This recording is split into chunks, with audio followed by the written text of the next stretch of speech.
हम सब लोग जो है माँ नर्मदा के अंचल में पधारे हुए हैं।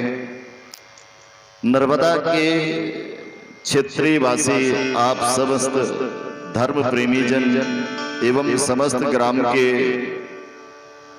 भक्त प्रेमी जन, माँ बहन बाल वृद्ध जन, जहां तक मेरी आवाज पहुंच पा रही है, प्राणी मात्र के हृदय में बैठे उस अक्षरातीत परमात्मा श्री कृष्ण चंद्र को कोटि कोटि साष्टांग दंडवत प्रणाम करते हुए मंच में विराजमान श्रीमद् भागवत महापुराण प्रतिमूर्ति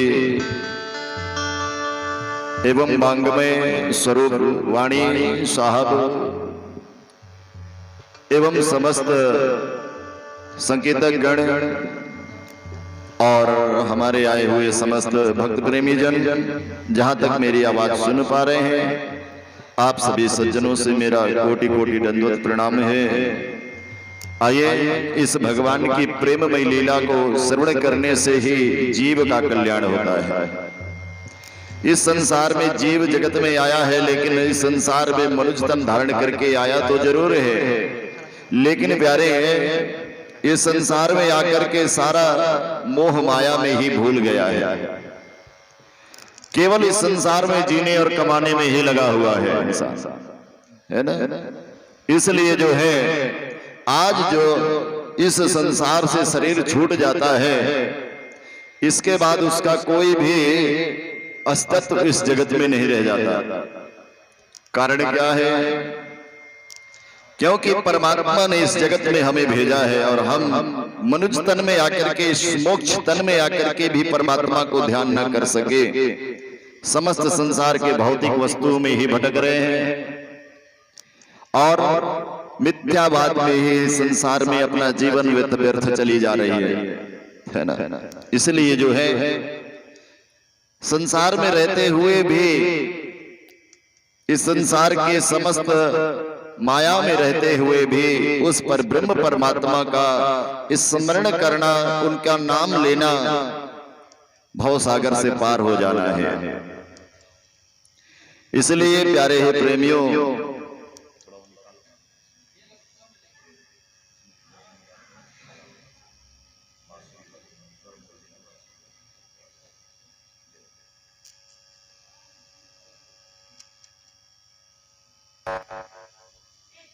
इसलिए जो है भगवान का भजन अवश्य करना चाहिए। और जो लोग खाली बैठे हों और जो जिनका काम बिल्कुल ना हो, वह आकर के भगवान की कथा स्मरण करें। कथा पंडाल में बैठ करके सुनने का कुछ अलग आनंद है भाई। और जो घर में सुनते हैं तो भगवान इस प्रकार से सुख देते हैं, जिस प्रकार से सुख तो गिरा और खजूर पे लटक गया, और खजूर पे लटका तो उसकी प्रतीक्षा कर रहे हैं केवल खजूर का फल कब प्राप्त होगा। उसी प्रकार है दूर से कथा श्रवण करने का फल। इसलिए प्यारे हैं प्रेमियों, जहां तक मेरी आवाज पहुंच पा रही है, आप सभी से मेरा विनम्र प्रार्थना है कि भगवत पंडाल में आकर के 1 घंटे की इस सार कथा को श्रवण करके, जिस कथा को भगवान शिव जी ने पार्वती को सुनाते हुए अमर तत्व का वरदान दिया, उस कथा को आज हम आप लोगों को सुनाएंगे और आप लोग उसे श्रवण करेंगे दत्तचित होकर के, जिससे जीव का कल्याण होना है। इसलिए विशेष ध्यान पूर्वक इसे समझें। और जैसे ही कलाकार भोजन करके आवे तो आप संगीत का आनंद भी लेते रहेंगे साथ में, और साथ ही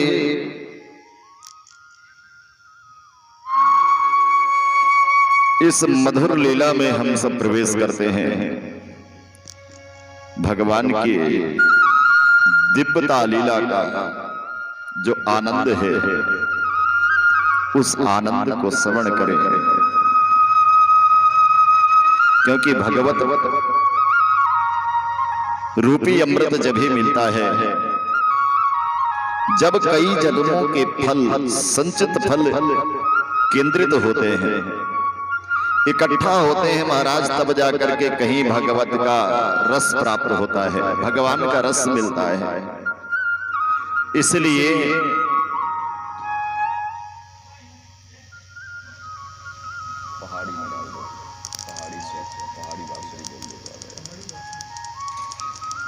क्योंकि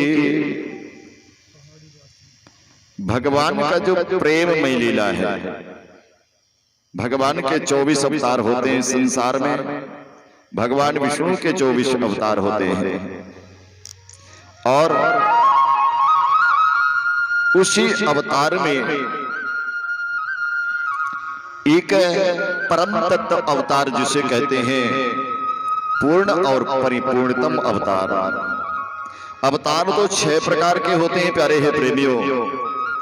6 प्रकार के अवतारों में प्रमुख 2 अवतारों का वर्णन वेद व्यास जी कहते हैं कि श्री रामा अवतार में भगवान ने इस धरती पर मर्यादा का स्थापन किया। जिन राजाओं की बुद्धि उल्टी हो गई उसे सीधी कर धर्म की स्थापना किया, और जब त्रेता युग में पूर्ण रूप से धर्म की स्थापना करते हुए भगवान जब अपने स्वधाम पधार गए, उस समय इसके बाद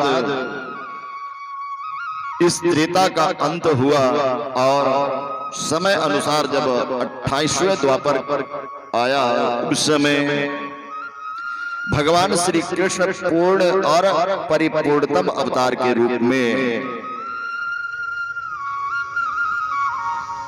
मां यशोदा के घर नंद बाबा के यहाँ भगवान ने अवतार धारण किया। जन्म तो उनका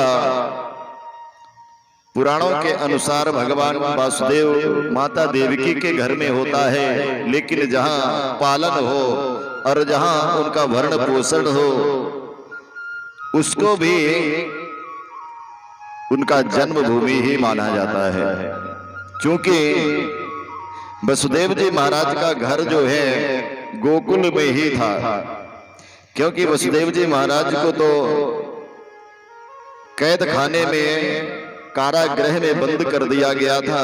जब उनकी सजा पूर्ण होने के बाद जब वो वापस आएंगे तो अपने घर ही तो लौटेंगे, इसलिए भगवान श्री कृष्ण का गांव जो है गोकुल है, और नंद बाबा भी उनके पिता ही हैं।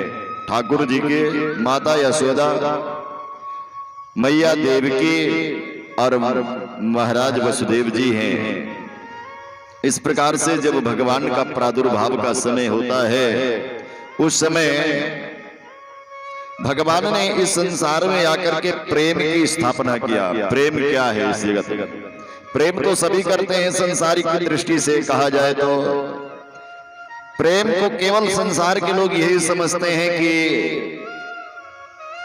जो आपस में प्रेम होता है बच्चों में बच्चियों में, अर्थात जो संसारिक दृष्टि से देखते हैं मोह रूपी प्रेम। एक होता है मोह रूपी प्रेम और एक होता है प्रेम,